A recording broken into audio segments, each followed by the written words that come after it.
Hello bearded bee people, welcome back to B&K Today's video is about feeding and kind of the how and why of feeding our bees in preparation for winter. Firstly, I want to say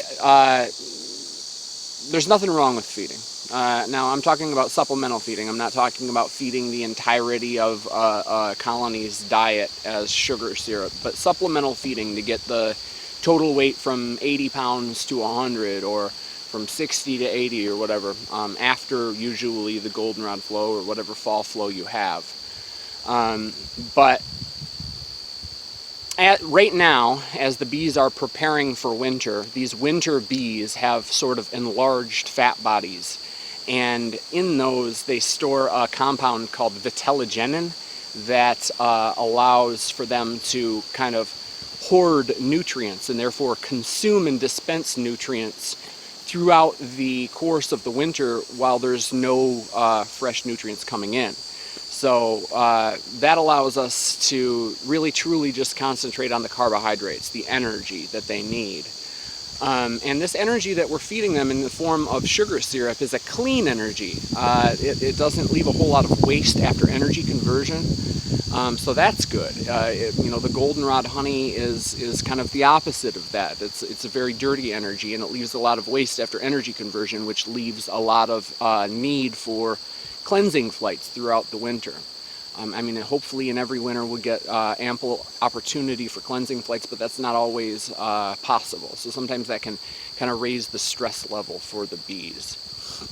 But like I said, they will have the ability to consume and dispense nutrients throughout the course of the winter. So all we really have to worry about until spring comes around is carbohydrates, it's sugar. So feeding 2-to-1 syrup as a supplemental feed after the fall flow is not only a good thing, but it's good for the bees, and it's good for our presence, our sanity. It's good to let us know when we lie down at night that we did everything we can for those bees and they've got more than enough food, and anything else that might happen to them is something unforeseen or something that we weren't planning on. So starvation, is the beekeeper's fault 100% of the time. It's rare that happens, because we as beekeepers usually are so very conscious of that and so aware of that we tend to go into winter with more rather than less, and that's a great way to think of it.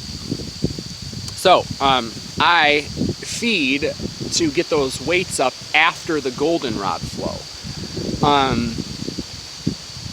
Now, if a colony is very, very light right now, right at the start of it, I wouldn't tell you not to feed them throughout the goldenrod flow.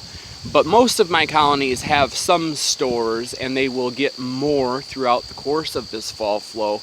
And I just kind of want to make up that remainder. I don't want to feed and have them be foraging on goldenrod and then kind of clog up their winter nest area. So I want it to happen naturally, and then kind of weigh out the remainder that I need to make up after that.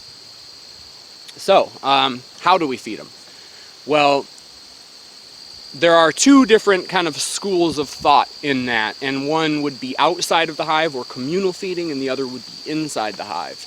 Let's throw out the idea of the boardman entrance feeders altogether right now, because at this time of year, especially after that goldenrod flow, the robbing tension is high, and putting sugar syrup right at the entrance of a hive can cause a lot more problems than it solves. So I do not suggest using those boardman entrance feeders at this time of year. And then as far as communal feeding, if you've got more than just a couple hives, it can get really competitive and kind of violent amongst the bees, and so that's not a whole lot of fun to watch. And then also the hives that are stronger, and then therefore usually better off in terms of overall weight, those are the hives that end up bringing back the syrup, because they've got stronger workforce to be able to fight and compete for it.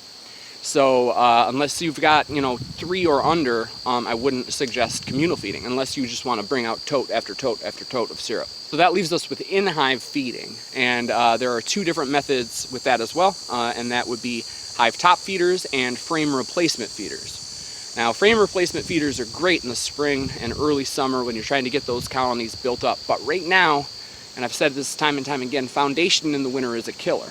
And so is empty space in those boxes. You really want to have honey just about everywhere they could possibly go. So taking a frame or 2 frames out of that box in order to get it filled with syrup isn't the greatest idea, because we'd rather have those 1 or 2 frames in there being filled with goldenrod or syrup. So that leaves us with hive top feeders. Hive top feeders are expensive. If you have, 150 colonies, the expense is prohibitive. So we have come up with a cheaper method, and that's called the Hillbilly Hive Top Feeder. I'll put a link to the video in the description, maybe a card somewhere on the screen right now. But yeah, that's basically some sort of container up above an inner cover and then surrounded by shell boxes. So sometimes we use a $1 baking pan from the dollar store, the kind that you'd bake a turkey in, or a 5-gallon or a 3-gallon bucket in the same kind of configuration that you would use them for communal feeding. So that will get the syrup into the hives that need it and away from robbers. And if you use a 5-gallon bucket, that's one time you have to make it out to the hive. It's not constantly, 3 times a week going out there to refill. So I like that method quite a lot. Yeah, I want to hear what you guys' plans are, what you guys think of this video and of feeding to get those weights up in the fall. Let me know any questions you have, and I'm happy to chat at you about those. But otherwise, get out there and have some fun with your bees. Get those weights up. See ya.